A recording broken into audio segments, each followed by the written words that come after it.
Alors, ensuite, il y a une délibération. Il y a une délibération de la troisième que nous allons prendre devant, en premier. Transfert à l'euro symbolique de parcelles, domaine cadastré, départemental de la commune, non bâti, constituant la site foncière de l'ensemble des CNR de 82, intégré dans le domaine communal public. Donc, c'est cette première délibération. Vous m'autorisez donc d'approuver le transfert à l'euro symbolique et les parcelles signées ci-dessus par le département et de m'autoriser à signer tout document nécessaire correspondant à ce transfert à l'euro symbolique. Par contre, les frais d'acte correspondants sont pris en charge par la commune. Et simplement, donc, c'est une régularisation, hein, si j'ai bien compris, là, des conventions qu'on a pris. Une délibération du Conseil général, etc. Donc en gros, si le Conseil général veut plier la moitié des parcelles, Ah non. C'est ça? C'est celle de la 82? Oui, oui. Oui, oui. Donc, j'ai pas entendu. on l'a vu en commission. En commission, oui, oui. Donc il y a beaucoup de parcelles qui ont été oubliées quoi, par le Conseil général. Voilà. Le département. Donc voilà, c'est tout. On vous a présenté un très beau document à la commission et il y avait du vert et du jaune, il y avait autant de vert et de jaune. Il y avait une partie. Mais ça a été repris, ça. C'est pour ça. Pardon? Ça a été repris, c'est là que maintenant vous avez toutes les parcelles que oui, vous avez. Oui, mais ce que je dis, c'est que toutes les parcelles reprises, c'est à peu près autant que ce qui avait été délibéré au départ. Donc, c'est quand même pas une petite erreur.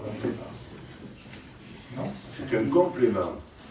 Vous savez, monsieur, ça changerait. Il faut savoir que, en fait, ils se sont rendus compte que la voirie départementale était sur le domaine, une partie sur le domaine privé du département, et non pas sur le domaine public. Comme, je vous préviens, parce que peut-être que vous serez dans 20 ans, 30 ans encore élus, vous savez que les Vitarelles, quand on a fait l'entrée des Vitarelles devant chez la Cuenta, la départementale n'est plus à l'emprise de la départementale, mais elle est sur un terrain privé à la Cuenta. Et le département, la Cuenta était venue voir, la Cuenta Ambroisement était venue voir pas très souvent, pour faire valider le changement. Et je peux vous dire qu'un jour, nos successeurs verront que la départementale passe toujours sur le terrain d'Ambroise Rendu et de la Cuenta. Oui, d'accord, on dit la même chose, on est d'accord. Et ils n'ont pas changé, ils ont dit la même chose. C'est quand même assez surprenant que le département ne régularise pas cette situation, parce qu'il n'y a pas de difficulté à la régulariser cette situation. Il n'y en a pas. Mais c'est administratif, et voilà. Et depuis que ça a été fait. Parce que, donc ça veut dire que les ayants droit de M. Rendu pourraient empêcher la départementale de... Non mais... Mais si. Non. Hein? Le plus vite. Mais par contre, il y avait l'arrangement et tout qui a été signé, mais la finalisation, parce qu'il y a des conventions, la finalisation n'a pas été faite pour le changement du niveau du cadastre. Voilà. Le changement du niveau du cadastre. Nous passons au vote. Qui est contre? Alors, qui c'est qui est contre? Qui c'est qui s'abstient? 2 abstentions. Ensuite, donc, nous avons le bilan de l'enquête pour l'ancienne 82. Avez-vous des observations? Vous avez le document. Bon, le bilan de l'enquêteur, du commissaire enquêteur est favorable, étant donné qu'il y avait 29 observations et un seul a émis une opposition au déplacement. Le reste étant encore en dehors du clou, puisque c'est pas par rapport à la voirie qui se prononcer ces personnes-là. Donc le commissaire enquêteur émet un avis favorable. S'il n'y a pas de question, nous passons au vote. Qui est contre? Qui s'abstient? C'est 7 et 1.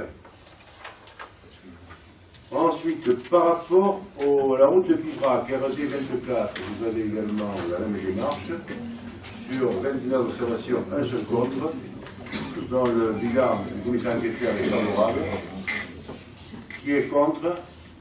Sur la route de Pibrac, moi je répète ce que je dis à chaque fois, mais Donc vous l'avez fermé, cette ligne de fibrage, enfin, cette deuxième cage, hein, bon, ça embête beaucoup les gens pour l'instant, il n'y a pas de travaux dessus. Les permis sont pas signés, donc bon, vous aurez pu attendre quelques mois avant de la fermer, bon, voilà. Après on peut aller faire des cours, mais non. Bon. Donc les gens, voilà. Déjà dans un sens c'était fermé, maintenant c'est dans les deux. Donc quel avantage, je ne vois pas. Merci. Nous passons au vote qui est contre. Tout le monde est contre? Tout qui est contre?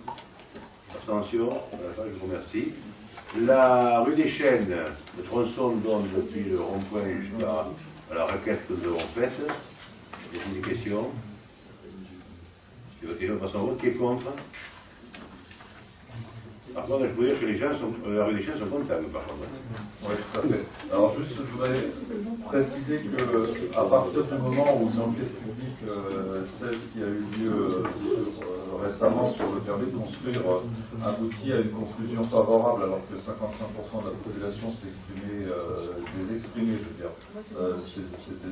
contre, les citoyens ne comprennent pas trop comment leur intervention dans une enquête publique pourrait avoir la moindre influence, et donc effectivement ça désaffecte beaucoup les citoyens de participer à une enquête publique. Et donc on n'a pas estimé, les gens n'ont pas estimé utile et même contre-productif de participer à une enquête publique. Et moi je trouve ça très dommageable, ce fonctionnement de la pseudo-démocratie aujourd'hui, où on demande aux gens de s'exprimer lors d'une enquête publique qui est à peine publiée, avec une publicité minimale, et sur laquelle le résultat est à l'encontre de la réalité des faits. Voilà. Je laisserai vos commentaires en termes de démocratie. Il est certain que là, ce n'est pas le nombre qui a fait non plus la chose. Vous regardez, le commissaire enquêteur a jugé par rapport à la pertinence de la chose et non pas par rapport au fait que l'on soit pour ou contre quelque chose. Voilà. Nous passons au point suivant, projet de repossession d'un impasse de la Charente à domaine public communal.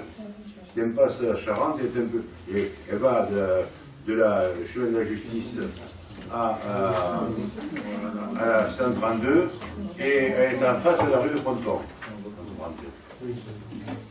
Avez-vous des questions? S'il n'y a pas de questions, de toute façon, qui est contre? Mais elle est quand même intéressante. Oui, on va pas l'ouvrir. Qui est contre? Qui s'abstient? Je vous remercie. Recrutement de 2 agents dans le cadre dispositif, c'est 8 pupilles. Pour emploi à venir. C'est pour les SVP, pour la police municipale. Donc je suppose que vous n'avez pas participé au vote. Donc le problème est réglé. Refusons de voter. Refusons de voter. Voilà. Mise à disposition d'un agent auprès de la commune, c'est Mme Cové, pour KCCS, donc c'est son renouvellement, c'est toujours la même chose. Il n'y a absolument rien de personnel vis-à-vis de Mme Cové qu'on apprécie particulièrement, mais on continuera à refuser le vote pour les raisons qu'on a déjà expliquées. Et je l'ai très bien compris. Alors, pas de problème. Mise à disposition de Mme Gracia au ex-liberté. Vous l'estimez aussi, Mme Gracia? Voilà, même remarque par rapport à l'invitation. On va dire que c'est pas contre elle que... Ok. Non, on est d'accord. Donc, c'est tout.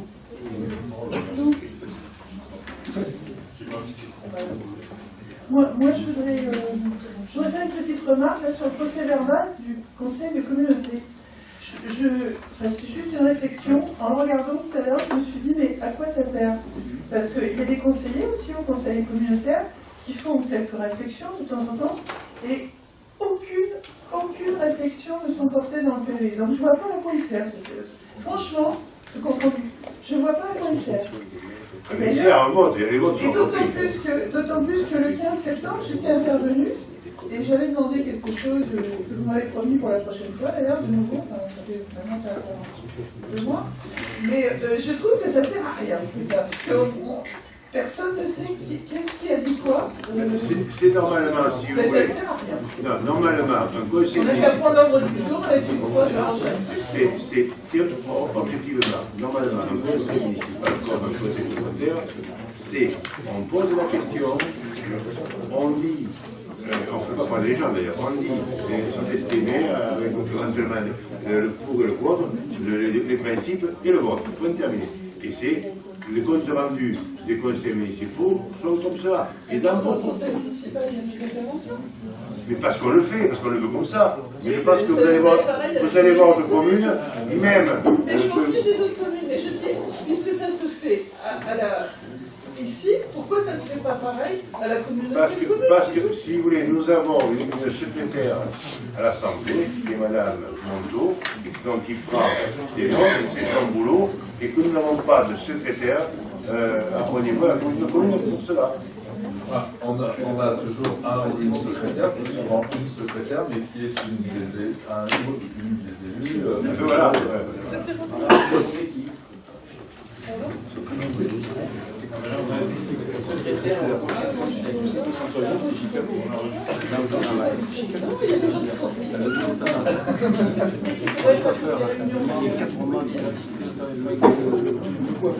Bon, écoutez, si vous n'avez pas l'inconvénient, donc, vous avez reçu une lettre, comme je disais, de monsieur Requena, c'est terminé. Non. Du groupe. Sur les problèmes des écoles, je tiens à vous signaler que pour les problèmes des écoles, il n'y a pas de problème majeur, on est en train d'y travailler, il manque simplement ce soir toutes les personnes qui sont dans les conseils d'école. Nous sommes en train d'y travailler, nous en rencontrons l'inspectrice d'académie d'ailleurs, le secteur vendredi d'ailleurs, nous avons une réunion avec elle pour mettre en place par rapport aux effectifs, par rapport, et puis une vision que nous avons dans de premier temps d'école, comment développer les classes d'école sur plaisance. Sachant, comme j'ai expliqué, c'est que depuis quelques années que nous sommes élus, je crois qu'il n'y a jamais eu de problème au niveau des équipements et en particulier de l'accueil des enfants. S'il y a peut-être une chose que je voudrais vous dire, parce que toutes les écoles ont été faites sous mes mandatures, sauf Pagnol, maintenant. Toutes les écoles ont été faites sous ma mandature, sauf Pagnol, que nous avons restauré. Par contre, il y a eu, vous savez, une école bilingue, privée, qui va fermer ses portes. Il va fermer ses portes, donc automatiquement, les enfants qui ont plus de 3 ans sont repris automatiquement, les plaisançois, sont repris automatiquement dans les écoles quand ça fermera, ça c'est sûr. Par contre, se pose la question pour les moins de 3 ans, où les crèches en collectif sont prises déjà, et où il ne reste que des places en crèche familiale. Très familiale. Donc là, on ne peut pas faire autre chose. On sera peut-être dans un an mieux armé, puisque Madame l'adjointe, nous allons prendre 25 places à Bévis et 10 places et 10 places au centre pédiatrique à la Vénus de là-haut. Donc ça veut dire qu'on va créer, en crèche d'entreprise, 35 places l'année prochaine. C'est pas mal quand même, aussi. Mais il faut attendre un an. Mesdames et messieurs, chers collègues, bonsoir.